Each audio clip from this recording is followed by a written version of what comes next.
पूज्यपाद श्री सीतारामदास ओंकारनाथ जी महाराज, बड़ी अद्भुत गुरु निष्ठा रही आप में।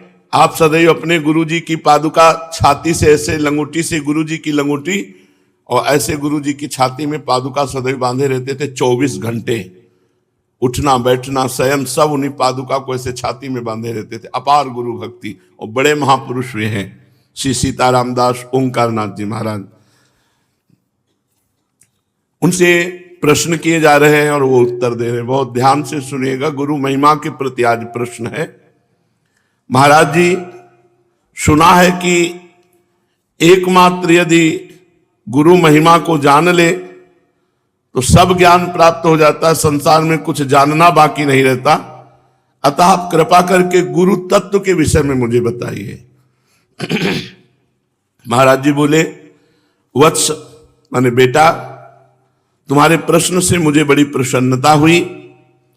यथार्थ में ही गुरु महिमा का ज्ञान होने से मनुष्य कृतार्थ हो जाता है।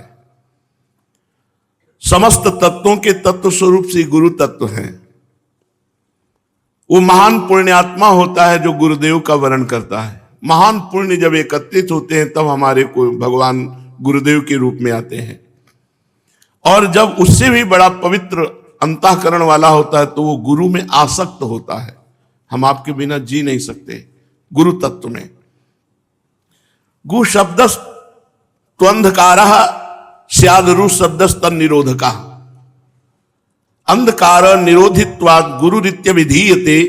गुरुरेव परम ब्रह्मो गुरुरेव परागति, गुरुरेव पराविद्या गुरुरेव परायणम, गुरुरेव पराकाष्ठा गुरुरेव परम धनम, यस्मात् तदुपदेष्टासौ तस्मात् गुरुतरो गुरु।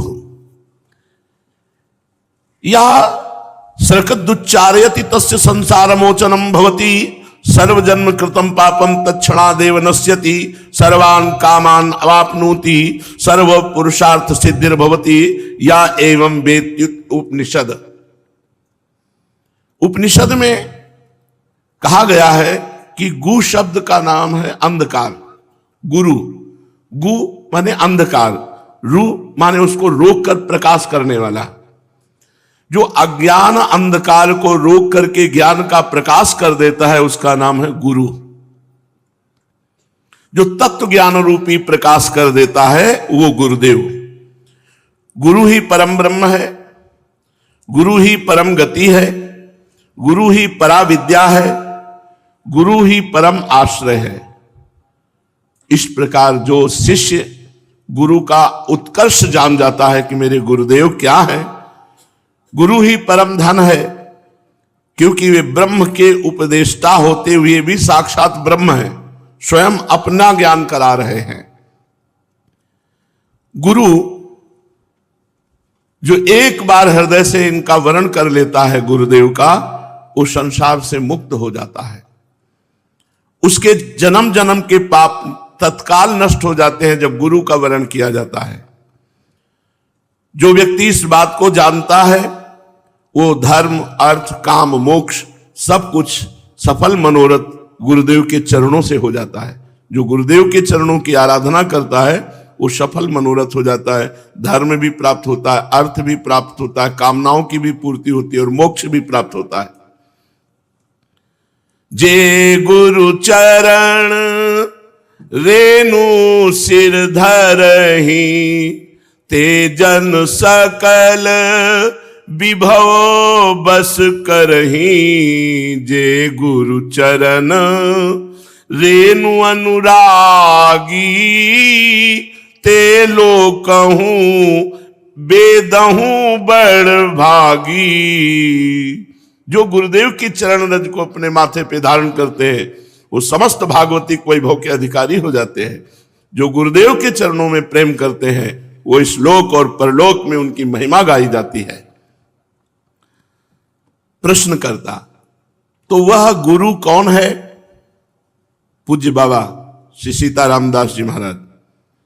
गुरु का इति, गुरु साक्षात आदि नारायण पुरुषः,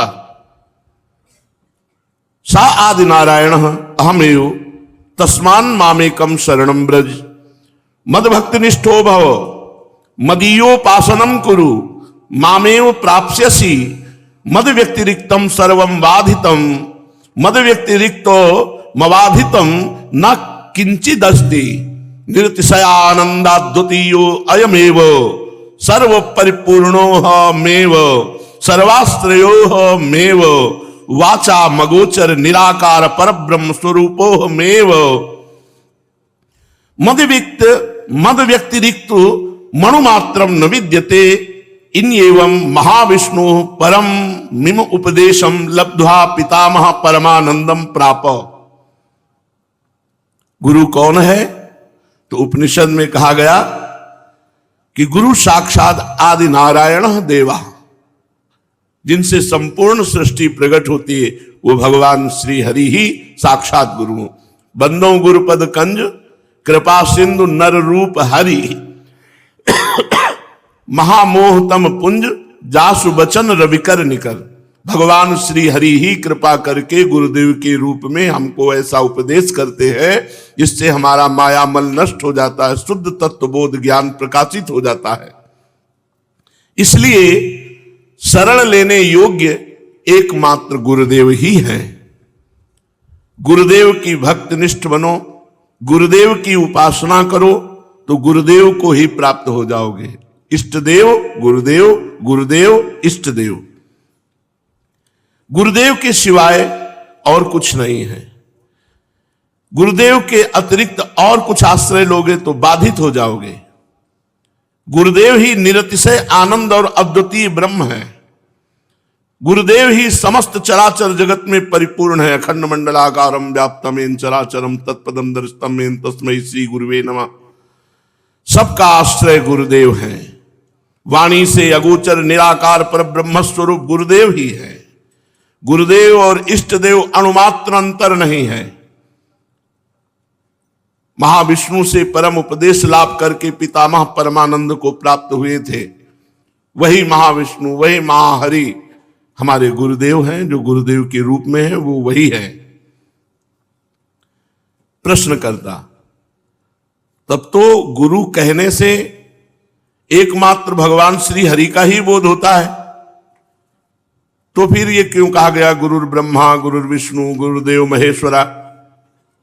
सुनो वत्स, सुनो बेटा, जामल तंत्र में भगवान शिव जी कहते हैं, गुरुरे कहा शिवा प्रोक्तो सोहम देवी न संशय गुरुरत्वमपि देवेशि मंत्रोपि गुरुरुच्यते।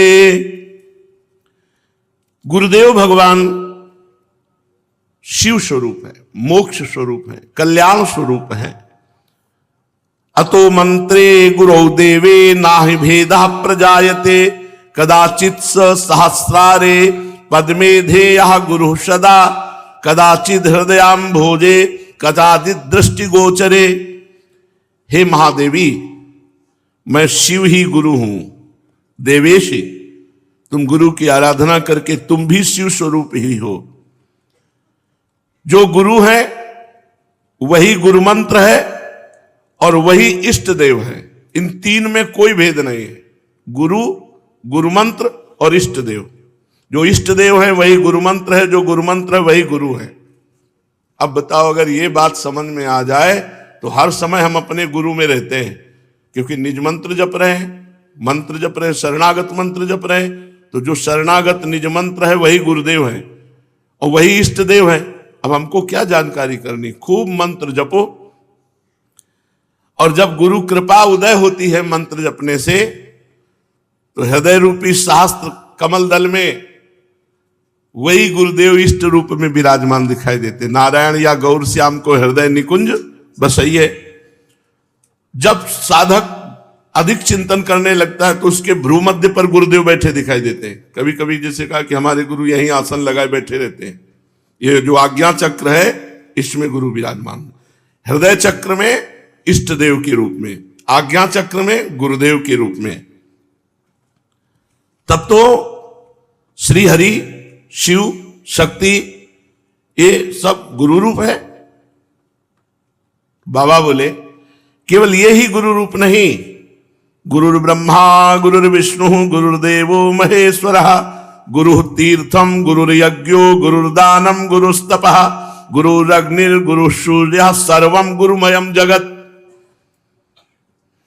गुरु ब्रह्मा है, गुरु विष्णु है, गुरु महेश्वर है, गुरु सर्व तीर्थ है, गुरु सर्व यज्ञ है, गुरु सर्व दान है, गुरु सर्व तप है, गुरु ही अग्नि स्वरूप है, गुरु ही सूर्य स्वरूप है। समस्त जगत चराचर गुरुमय है। एक गुरुदेव ही चराचर जगत के रूप में अखंड मंडलाकारम व्याप्तमेन चराचरम, चराचर में व्याप्त गुरुदेव। तो इसका मतलब हुआ महाराज जी, जगत में जो कुछ है सभी गुरुदेव हैं, समस्त जगत गुरुमय है। किंतु इस बात को मैं भली भांति नहीं समझ सका हूं, क्योंकि एक ही पुरुष समकाल में ब्रह्मा कैसे हो सकता है, विष्णु कैसे हो सकता है, महेश्वर कैसे हो सकता है, अग्नि सूर्य तपस्या तीर्थ दान यज्ञ आदि ये एक ही समय में कैसे हो सकता है। अलग अलग समय में एक तो समझ में आता है, एक ही समय में कैसे हो सकता है। उत्तर बाबा दे रहे हैं, सिद्धांत की तुम बात नहीं समझ पाए, सिद्धांत की बात समझ नहीं पाए। देखो, पहले एक परब्रह्म परमात्मा के सिवा कुछ नहीं था। बहुत सुंदर सिद्धांत, बहुत एक एक शास्त्र सम्मानित प्रमाणित बात है। हे वत्स, इस सृष्टि में सबसे पहले एक परब्रह्म परमात्मा भगवान थे। एकाकी न रमते, ये उपनिषद सूत्र है। अकेले क्रीड़ा नहीं होती, इसी कारण उसने संकल्प किया, एकोहम बहुश्यामा बहुश्यायाम प्रजाएयम, मैं अकेला बहुत रूपों में हो जाऊं। वही परब्रह्म परमात्मा चर चर के रूप में हो गया। ये जितना सब कुछ है वही है, बना हुआ है। बहुश्याम प्रजाएयम, मैं अनेक रूपों में हो जाऊं। यह शंका उत्पन्न करने का स्थान नहीं है। अपने से अपृथक भूताशक्ति के सहयोग से महातत्व अहंकार पंच तन्मात्रा इंद्रियां सकल पंचभूत और सकल प्रपंच वही परमात्मा बन गया। भू भुआ स्वा महा जना तपा सत्यलोक, सात लोक ऊपर, और अतल वितल सुतल तलातल महातल पाताल रसातल, ये सप्तलोक नीचे वही परमात्मा बन गया। उद्भिद स्वेदज अंडज जरायुज चतुर्विध प्राणियों की सृष्टि वही परमात्मा बन गया। वही परमात्मा रोग बन गया, शोक बन गया, दुख बन गया, ज्वाला बन गया, यंत्रणा बन गया। वही परमात्मा सुख बन गया, शांति बन गया। वही परमात्मा पुण्य बन गया, वही परमात्मा पाप बन गया। एक परब्रह्म परमात्मा ही स्वयं सब कुछ बन गया। बस उसी में वो 84 लाख योनियों का सृजन करके जीव रूप से, जीव कौन है? परमात्मा ही है। अब वो भ्रमण करने लगा और देहासक्त होकर अपने को भूल गया कि मैं परमात्मा हूं। भूल गया अपने को, मैं स्त्री हूं, मैं पुरुष हूं, मैं हूं। बस यही भेद शुरू हो गया। वही जब इस संसार को समेटना चाहता है तो प्रलयाग्नि बन जाता है। वही प्रलयाग्नि बन, दग्ध करके सब अपने स्वरूपों को एक में हो जाता है। एक से बहुत, बहुत से एक।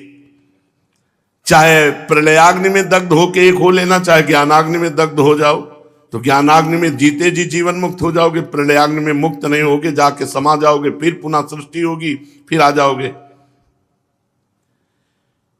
अगर इससे बचना है तो एक उपाय है, गुरु की शरण में आ जाओ। गुरु अभय दान दे देंगे। जो मंत्र है वो अभय दान है। कितना जपते हो मंत्र, कितना मंत्र में महत्व बुद्धि है।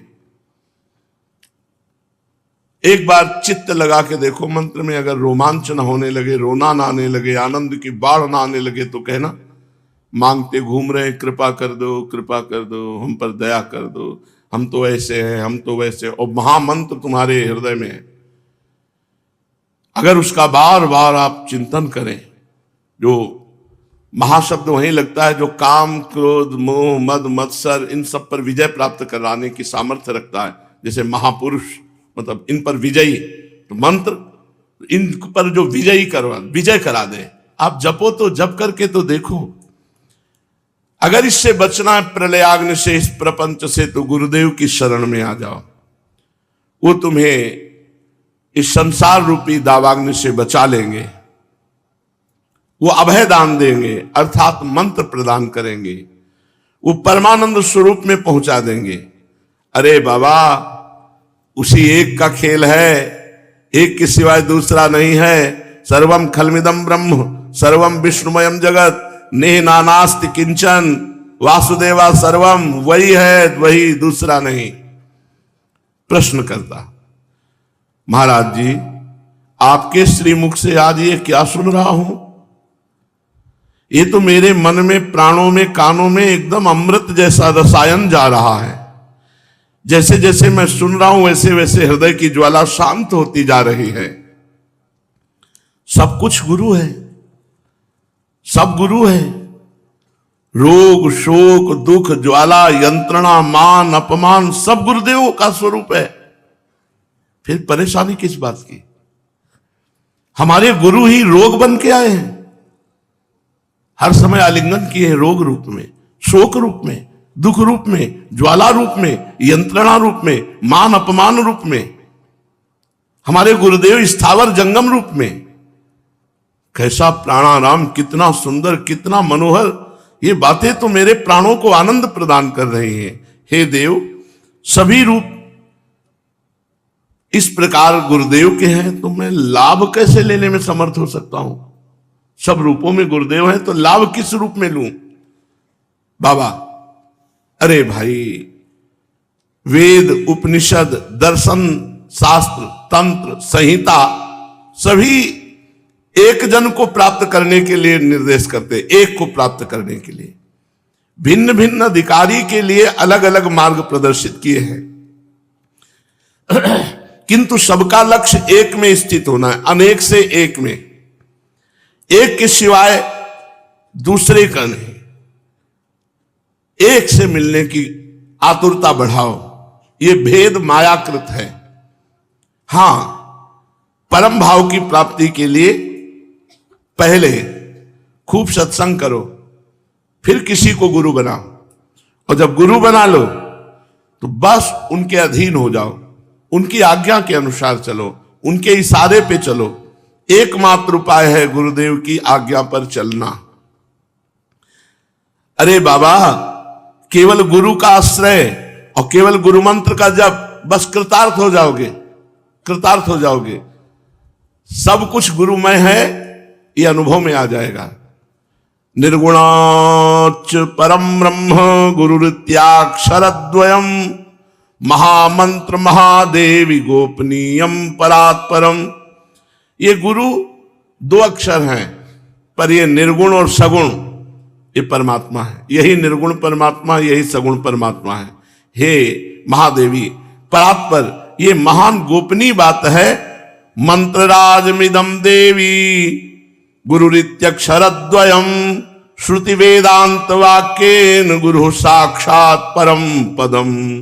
ये गुरु रूपी दो अक्षर मंत्र राज है, सर्व साधन प्रधान है।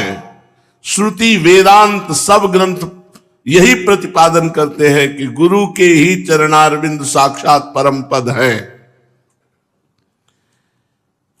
जो गुरुदेव के चरणों का आश्रय लेता है उसे कभी मोह नहीं हो सकता, अज्ञान नहीं हो सकता। प्रश्न करता, आहा आहा, गुरु गुरु गुरु। देव श्री चरणों में और कोई अब प्रार्थना नहीं, केवल एक ही प्रार्थना है कि मैं हर समय गुरुदेव के चरणों का चिंतन करता रहूं, गुरुदेव के चरणों के आश्रित रहूं।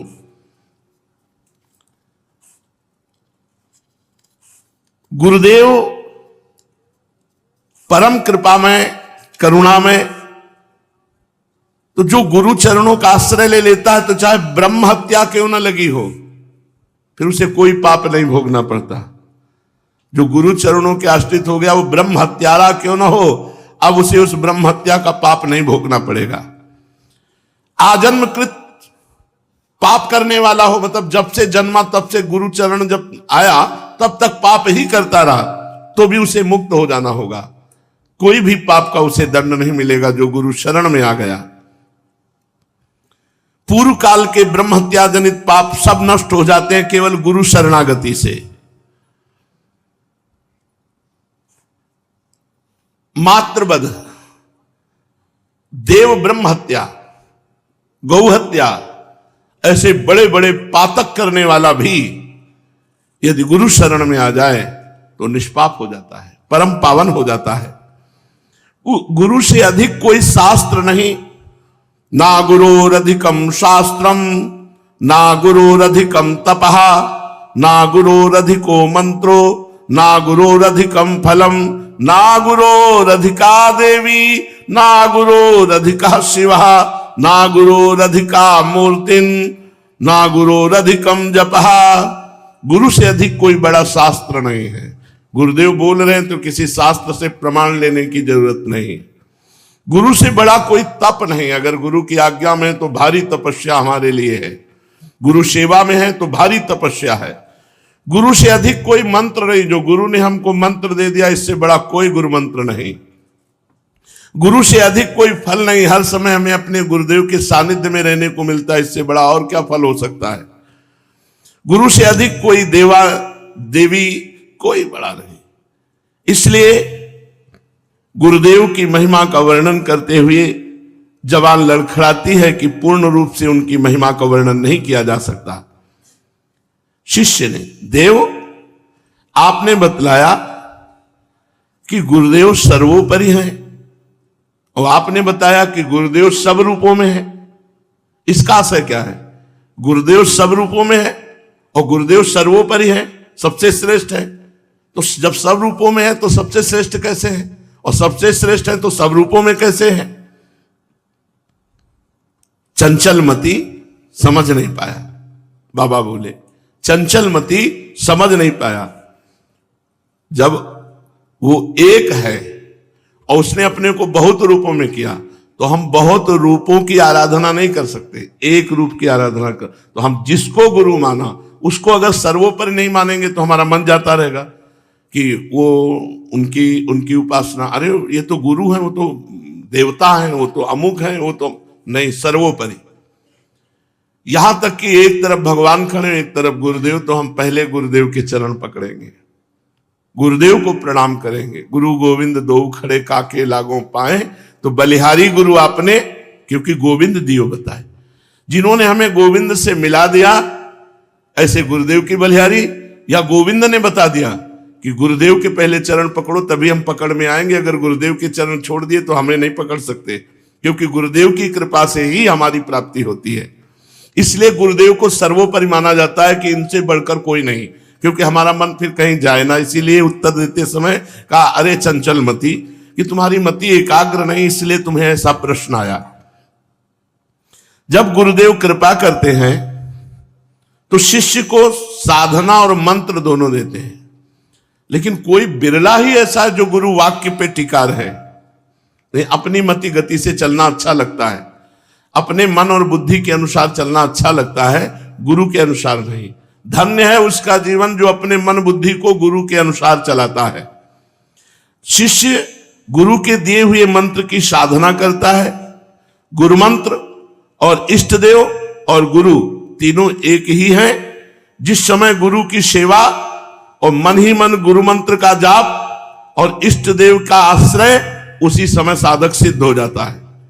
इष्ट देव का आश्रय, मन ही मन गुरु मंत्र का जाप और गुरु चरणों का सानिध्य, गुरु सेवा। गुरुदेव का जो पूर्ण स्वरूप है वही शिष्य का स्वरूप हो जाता है।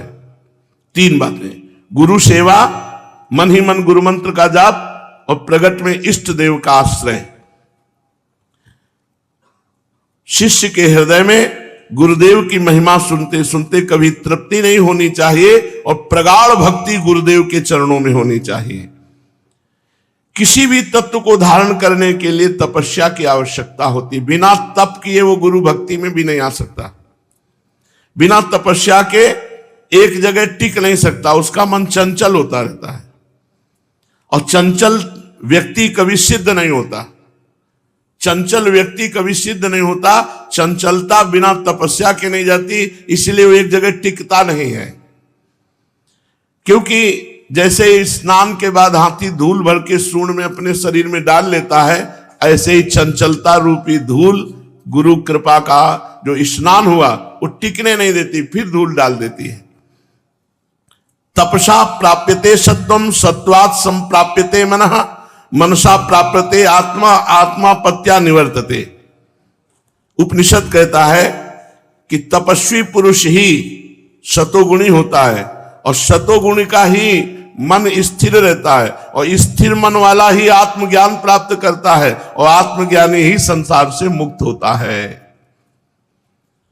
तो प्रश्न हुआ आपका तपस्या से क्या तात्पर्य है? तो बाबा ने कहा श्री भगवान ने गीता में त्रिविध तपस्या का वर्णन किया है। देव द्विज गुरु प्राज्ञ पूजनम शौच मार्जवम ब्रह्मचर्य महिंसा चा शारीरम तप उच्यते। गुरुदेव कृपा करके बता रहे हैं कि किस तपस्या से मन शांत और सतोगुणी होता है। तो बोले देवता की आराधना, ब्रह्म ऋषियों की आराधना, गुरु की आराधना, तत्वज्ञ साधुओं की पूजा और पवित्र शरीर, पवित्र वाणी, पवित्र मन, सरलता, ब्रह्मचर्य और अहिंसा, ये शारीरम तप उच्चते, ये शरीर का तप है। शरीर से देवता का पूजन, ब्रह्म ऋषियों की सेवा, गुरु की सेवा, तत्वज्ञ साधुओं की सेवा, शरीर पवित्र रखना, सरल व्यवहार करना और शरीर को ब्रह्मचर्य रखना, ये किसी की हिंसा न करना, ये शारीरिक तप उच्चते। देव द्विज गुरु प्राज्ञ पूजनम शौच मार्जवम ब्रह्मचर्य महिंसा च शारीरम तप उच्चते, ये शरीर तप है। दूसरा अनुद्वेग करम वाक्यम सत्यम प्रियम हितंच यत् स्वाध्यायाभ्यसनम चैव वांगमयम तप उच्चते। शरीर का तप अभी बताया, अब ये वाणी का तप बताया कि तुम्हारा वचन ऐसा नहीं होना चाहिए कि किसी के हृदय में जाके दुख दे। उद्वेगपूर्ण वचन नहीं बोलना, सत्य बोलना, प्रिय बोलना, हितकर वाक्य बोलना, शास्त्रों का पाठ करना, स्तोत्र आदि का पाठ करना और मौन रहना, ये वाणी का तप है। शारीरिक तप, वाङ्मय तप और फिर मानसिक तप। मना प्रसाद सौम्यत्वम मौनमात्म विनिग्रह भावसम शुद्धि रित्येत तपो मानस मुच्यते। सदैव प्रसन्न रहने की चेष्टा करें। जहां निगेटिव भाव आवे तुरंत उसे काटो, राधा राधा राधा नाम के प्रभाव से उसे काटो और प्रसन्न रहो। आगे किसी भय का जो दर्शन कराता है मन, उसी समय निर्भय हो भगवान का आश्रय लेकर। अरे नहीं, भगवान है ना, करुणा में भगवान हमको बचाएंगे। अगर कोई संकट आएगा, जहां मन भयभीत करने लगे वहां भगवान को, जहां मन प्रपंच में फंसाने लगे वहां नाम के द्वारा उसे काटो। मन की प्रसन्नता सबसे बड़ा तप है। सौम्यता अर्थात क्रूरता का अभाव, वाक संयम, वाणी का संयम, मन का विषयों की ओर से हटाकर भगवत चरणारविंद में लगाना और व्यवहार सरल होना, ये मन की तपस्या है। शरीर की तपस्या, वाणी की तपस्या, मन की तपस्या जब ठीक होगी तब गुरु चरणों में प्रीति होगी। इसीलिए प्रायः गुरु चरणों में प्रीति नहीं देखी जाती। जब इस प्रकार तपस्या करते करते सतोगुण आ जाता है तो मन चंचलता रहित हो जाता है और जब स्थिर चित्त से गुरु के वाक्य सुने जाते हैं तो हृदय में वो वाक्य जाकर के अपना प्रभाव दिखाते हैं। फिर उसे आत्मज्ञान होता है, आत्मज्ञानी ही जीवन मुक्त हो जाता है। तो क्या चंचल चित्त व्यक्ति सब उसका साधन निरर्थक होता है? निरर्थक तो नहीं, क्योंकि सत्साधन है, किंतु बहुत लंबा समय व्यर्थ चला जाएगा। जब धीरे धीरे साधन करते करते करते करते उसकी वासनाएं नष्ट होंगी, फिर उसके अंदर ये तपस्या आएगी, तब उसकी भूमि दृढ़ होगी। होगा ऐसे ही, पर बहुत लंबा समय लगेगा। किंतु प्रभु जो तपस्या नहीं कर सकते उनके लिए कोई उपाय है? ये मानसिक, शारीरिक, वाचिक तपस्या नहीं कर सकते तो उनके लिए कोई उपाय है कि वो भगवत प्राप्ति कर ले? अवश्य अवश्य सर्वदा गुरु के अधीन हो जाओ। बस गुरु के अधीन, हमसे कुछ नहीं बनता, हम गुरु के अधीन पड़े, हो जाएगा। जहां गुरु जाएंगे वहीं लेके चले जाएंगे, कृतार्थ हो जाएगा। बस गुरुदेव को देखना, गुरुदेव के समीप रहना, गुरुदेव की जूठन पाना, गुरु के, बस जैसे बच्चा मां के अधीन, ऐसे गुरुदेव के अधीन हो जाए। सर्व तीर्थ में स्नान करके, सर्व तीर्थ में जितने भी तीर्थ स्नान करके जो पवित्रता आती है गुरुदेव की चरण रज ऐसे लगा लो, परम पवित्र हो गए। वह परम पवित्र हो जाता है जो गुरुदेव की चरण रज का सेवन करता है। वह मोक्ष लाभ का अधिकारी हो जाता है जो गुरुदेव के चरणों के आश्रित रहता है। सायं प्रातः गुरुदेव की दंडवत करो और गुरुदेव को प्रणाम करके मन ही मन गुरुदेव का वर्ण करो रोज। गुरुदेव हमारे साधन भी आप हैं और साध्य भी आप हैं। और तुम्हें एक महिमा की बात बताते हैं, कुछ ना कर पाओ, मान लो हर समय गुरुदेव के सानिध्य में रहने का तुम्हारा सौभाग्य नहीं है, तो वत्स मैं तुम्हें एक बहुत बड़ी बात बताता हूं। तुम अपने श्री गुरु की पादुका ले लो और उनको अपने पास रख लो। हर समय गुरु की पादुका के साथ रहो तो गुरु के सानिध्य में ही माना जाएगा। ये बहुत सुंदर बात है। सब कोई अपने गुरुदेव के समीप नहीं रह सकता। कह रहे कोटि कोटि महादानात, कोटि कोटि महाव्रतात्, कोटि कोटि महाज्ञानात् पराश्री पादुका स्मृति ही। ओहो, कोटि मंत्र जपात देवी पुण्य तीर्था गाहनात्, कोटि देवार्चनात् देवी पराश्री पादुका स्मृति ही। महारोग महोत्पाते महादोषे महाभये महापदी महापापे स्मृता रक्षति पादुका। बहुत सुंदर, बहुत सुंदर, बड़ी दुर्लभ बात पूज्य श्री सीतारामदास जी महाराज के वचनों से मिल रही। कोटि कोटि महादान, कोटि कोटि महाव्रत, कोटि कोटि महाज्ञान से भी अधिक है गुरु के चरण पादुका का स्मरण करना। गुरु की चरण पादुका का स्मरण करना, अपने गुरु की चरण पादुका का स्मरण करना। गुरुदेव की कृपा से सिराहना गुरुदेव की पादुका से ही भरा हुआ है। जूता, पादुका, मोजा जो है वो सब सिराहने रखे हुए। जो गुरुजी ने पादुका दी थी वो सिंहासन पर विराजमान है। ऐसे जो दांव लग जाता है वो सब जगह जगह रखी ऊंचे ऊंचे पे, जिधर जाओ उधर से दंडवत करो गुरु जी की। कहीं जूते रखे हैं, कहीं मोजे रखे हैं, कहीं, और जहाँ शयन करते हैं वहां जूते अलग रखे। कई जोड़ी जो मोजा रिटायर करके रख दिए गए। तो जब सेवा में थे तो पूछ लेते, महाराज जी अब ये तो पहनने के काम में आएंगे नहीं, तो क्या रखे रहने दो। नहीं, रखे ही रहेंगे, पर पूछ रहे हैं पहनने काम में आएंगे नहीं, अब तो नए पहनते हैं। तो ठीक है महाराज जी, उन्हीं के सामने जेब में ऐसे रख ले। गुरु की चरण पादुका का स्मरण, देखो कह रहे कोटि कोटि महादाना, करोड़ करोड़ प्रकार से दान करने से जो पुण्य होता है केवल गुरु की पादुका सर पर रख लेने से होता है। ये हमारी बात मान लो। गुरु की पादुका का बहुत बड़ा महिमा है, बहुत बड़ी महिमा है। रोज प्रातः स्नान करके अपने मस्तक पर गुरु पादुका रखो और कुछ सेकेंड या मिनट गुरु मंत्र जपो। सबसे बड़ी पूजा बता, सबसे पहला कार्य गुरु पादुका को मस्तक पर पधराओ और गुरु मंत्र जपो। फिर गुरु पादुका जिस आसन पर विराजमान है, थोड़ा जल, गंगा जल या यमुना जल लेकर चरण पादुका का प्रक्षालन करो और वो चरणामृत पान करो हाथ धो करके। फिर चंदन, तिलक, जो भी आपकी सामग्री पूजन की है उससे गुरु पादुका का पूजन करे। गुरु पादुका का जो स्मरण कर, करोड़ करोड़ महाव्रतों का फल, करोड़ करोड़ जो ज्ञानियों को परम लाभ प्राप्त हो, वो सब गुरु पादुका से। कोटि मंत्र जपात देवी पुण्य तीर्थावगाहनात्, कोटि देवार्चनात् देवी पराश्री पादुका स्मृति। गुरुदेव की चरण पादुका का पूजन, उनका ध्यान, उनका स्मरण, बोले करोड़ों मंत्र जप का फल, सब तीर्थों के अवगाहन का फल, सब देवताओं के अर्चन का फल गुरु पादुका पूजन से प्राप्त हो जाता है। और अगर गुरु पादुका छाती से बंधी हो तो देखो कह रहे महारोगे महोत्पाते महादोषे महाभये महापदी महापापे स्मृता रक्षति पादुका। अगर गुरु पादुका को ऐसे छाती पे बांधे हुए तो कोई महारोग उसे गिरा नहीं सकता, कोई महा उत्पात उसे छू नहीं सकता, कोई महादोष उसे स्पर्श नहीं कर सकता। बड़ी कृपा गुरु पादुका की होती है।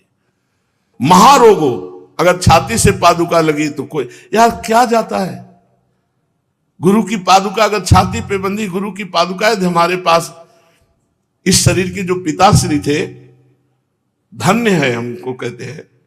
हल जोतते समय भी पादुका कांधे पे झोली में गुरु जी की पादुका। ऐसे सौभाग्य हमारे रहे कि ऐसे पिताश्री मिले, नंगे पैर हल जोतना, गरीब ब्राह्मण नंगे पैर हल जोतना, एक मार्किन का चला, कभी सिली बनियान नहीं पहनी, लंगोटी जैसे साधु।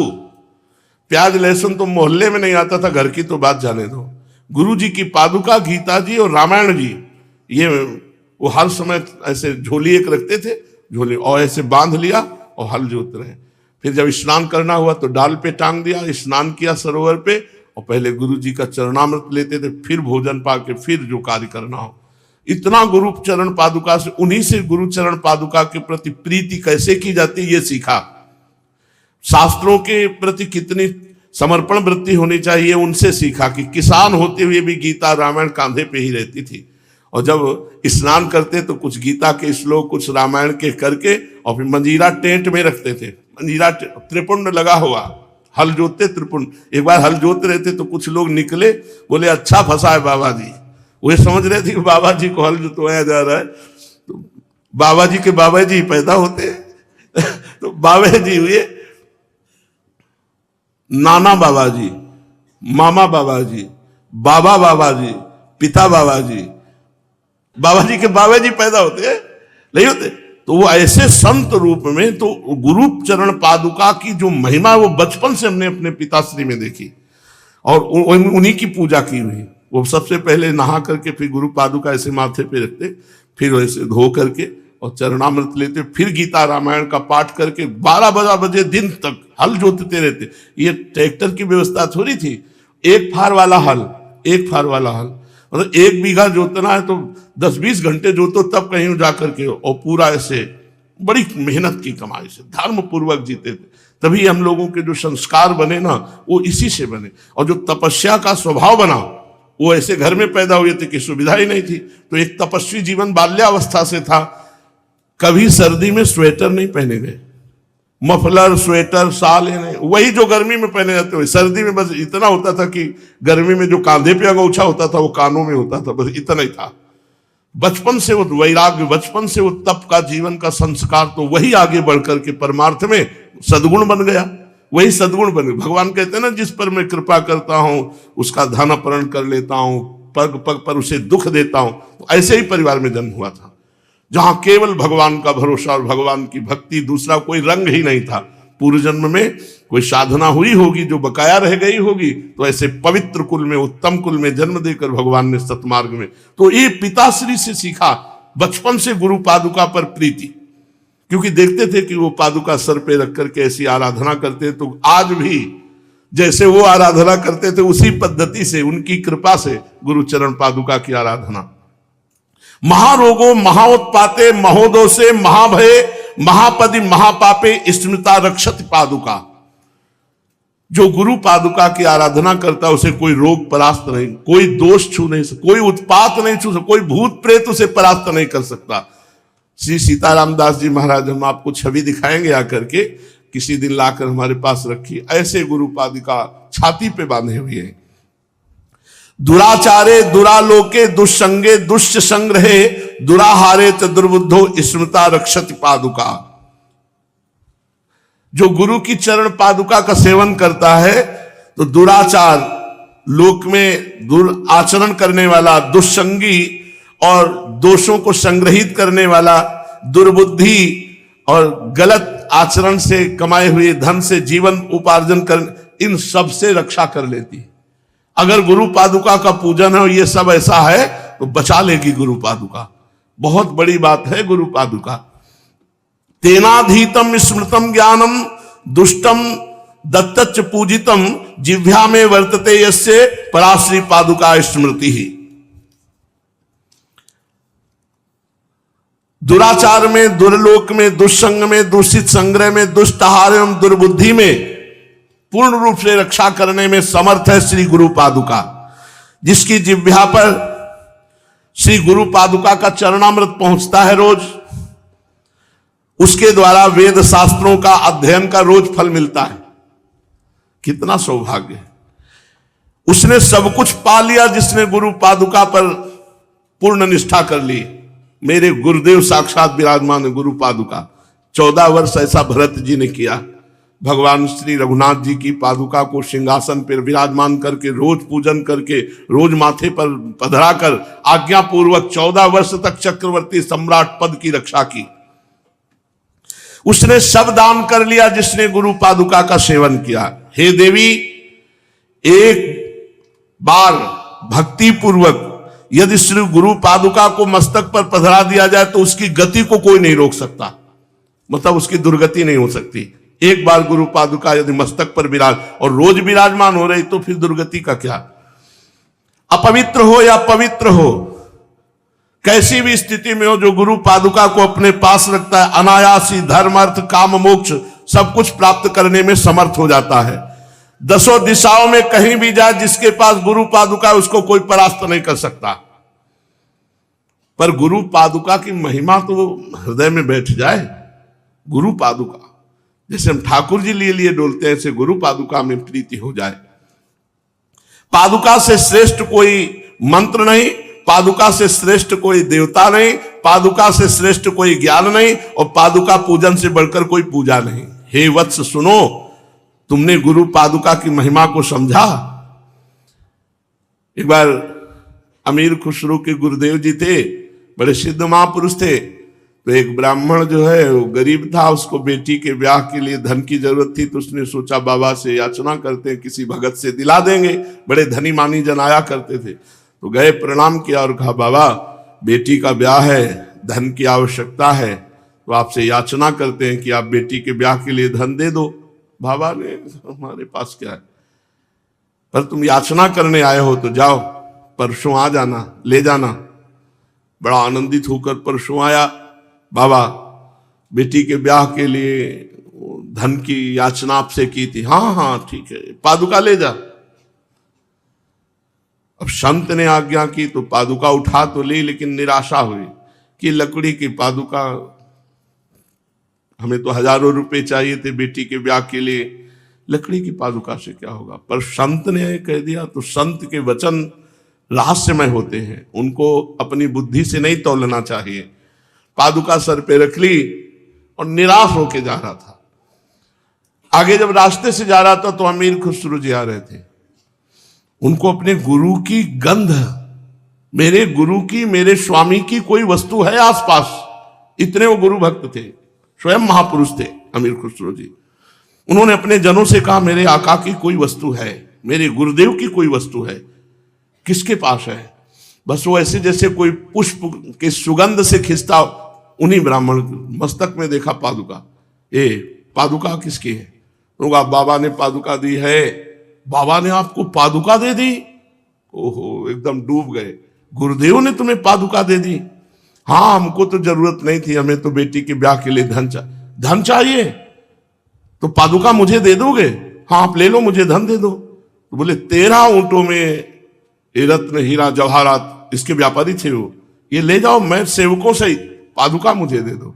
सब जितना वैभव सब दे दिया और पादुका लेके गए। कहा गुरुदेव पादुका ले आया।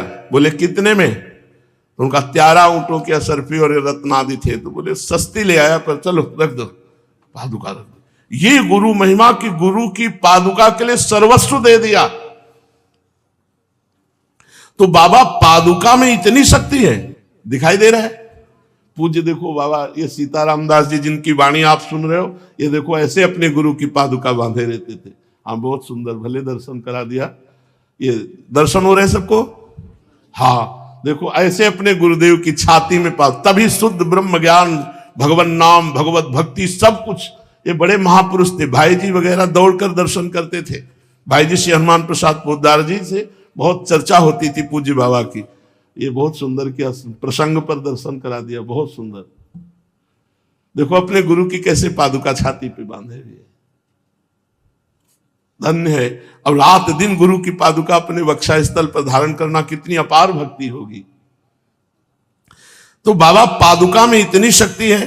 हाँ बेटा, साधुओं का कहना है कि गुरु जी के चरण से दिव्य तेज प्रकट होता रहता है, उससे पादुका में तेज समाविष्ट हो जाता है, और गुरु चरण सर्वश्रेष्ठ है। तो पादुका में जो गुरु के चरणों से तेज निकला, जो परमाणु निकले, वही सर्वश्रेष्ठ शक्तिमान हो जाते हैं।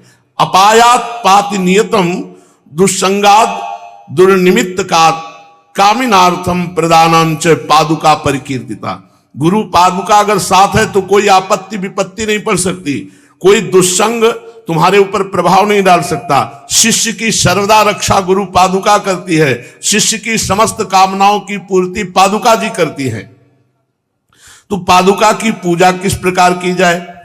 गुरुदेव बाबा बोले सबसे पहले पादुका को मस्तक पर धारण करें, शास्त्र दल कमल ब्रह्मरंध्र यहां पादुका उठाए और ऐसे पहले मस्तक पर धारण करे, और फिर गुरुदेव का ध्यान करें मस्तक पर पादुका रखे हुए। फिर गुरुदेव ने जो मंत्र दिया उसका उच्चारण करते हुए श्री पादुका जी का पूजन करें। ब्रह्मरंध्र सरसी रुहोदरे नित्य लग्न मवादात मदभुतम कुंडली विवर कांड मंडितम द्वादशाणम सरसीरुहम भजे। कोई भी बात अप्रमाणित नहीं, तस्मात् शास्त्रम प्रमाणम। ब्रह्मरंध्रम सरसीरुहो, यहां ब्रह्मरंध्र में पहले पादुका विराजमान करे।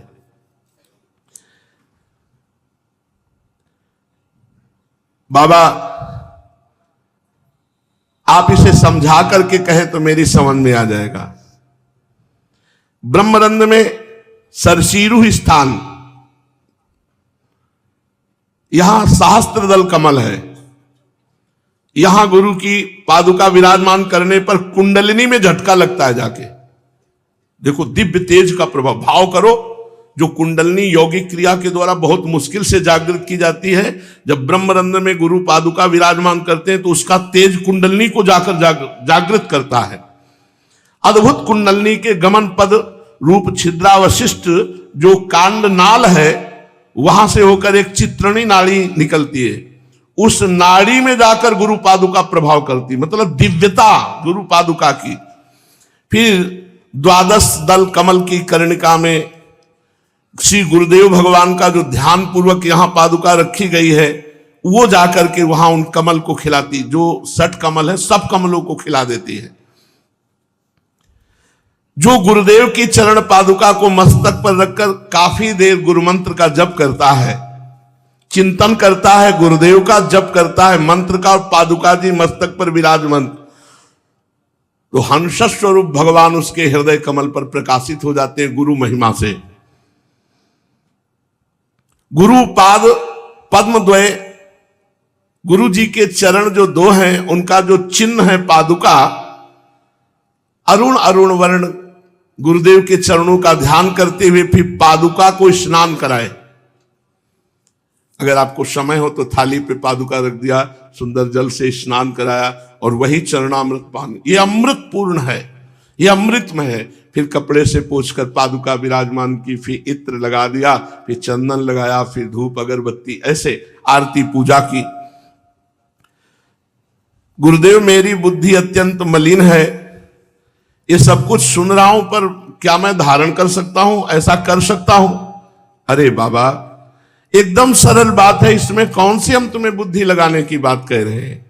पुनः सुनो, गुरुदेव के चरणों का चिंतन करते हुए, गुरु मंत्र जप करते हुए, गुरु पादुका की आराधना, ये निश्चित तुम्हें भगवत प्राप्ति करा देगी।